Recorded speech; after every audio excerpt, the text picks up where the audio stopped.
Judul, Jejak Pengabdian Kakek Ridwan. Di sebuah desa kecil yang dikelilingi oleh sawah hijau dan pepohonan rindang, hiduplah seorang kakek bernama Ridwan. Kakek Ridwan adalah sosok sederhana yang dikenal oleh seluruh warga desa sebagai teladan dalam pengabdian dan kebaikan hati. Sejak muda, ia berbakti pada sebuah pesantren yang menjadi pusat pembelajaran agama di daerah itu. Bagi kakek, pesantren bukan hanya tempat menuntut ilmu, melainkan juga rumah kedua yang selalu ia jaga dengan sepenuh hati.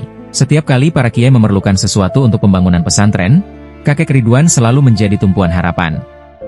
Ia tak pernah merasa berat untuk pergi dari rumah ke rumah, meminta sumbangan kayu, pasir, atau bahan bangunan lainnya. Dengan senyum tulus dan suara lembut, ia menjelaskan betapa pentingnya kontribusi setiap orang untuk kemajuan pesantren dan masjid-masjid di sekitar. Apa yang kita beri, akan kembali kepada kita dalam bentuk berkah, demikian kalimat yang selalu ia ulang dengan penuh keyakinan.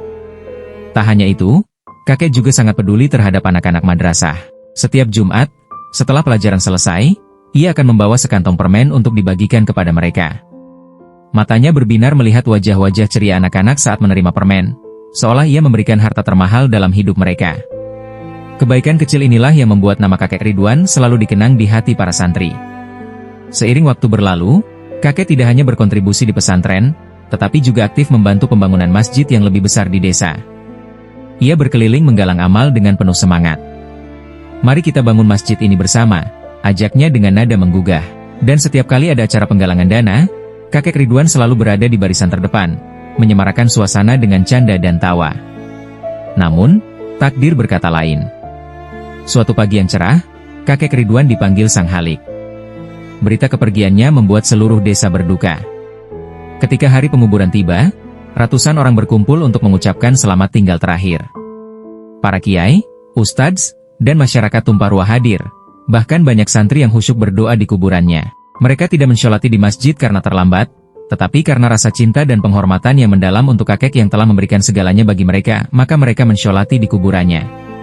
Dalam suasana haru itu, teringatlah semua kebaikan yang telah kakek Ridwan tanamkan. Ia meninggalkan jejak di hati setiap orang yang pernah bersinggungan dengannya. Masyarakat terus mengenang kakek sebagai sosok dermawan yang tak henti-hentinya berjuang untuk kebaikan. Bahkan setelah pergi dari dunia ini, jejak kebaikan kakek Ridwan akan selalu hidup, menginspirasi generasi-generasi mendatang untuk terus meneruskan kisah pengabdian dan cinta kepada sesama.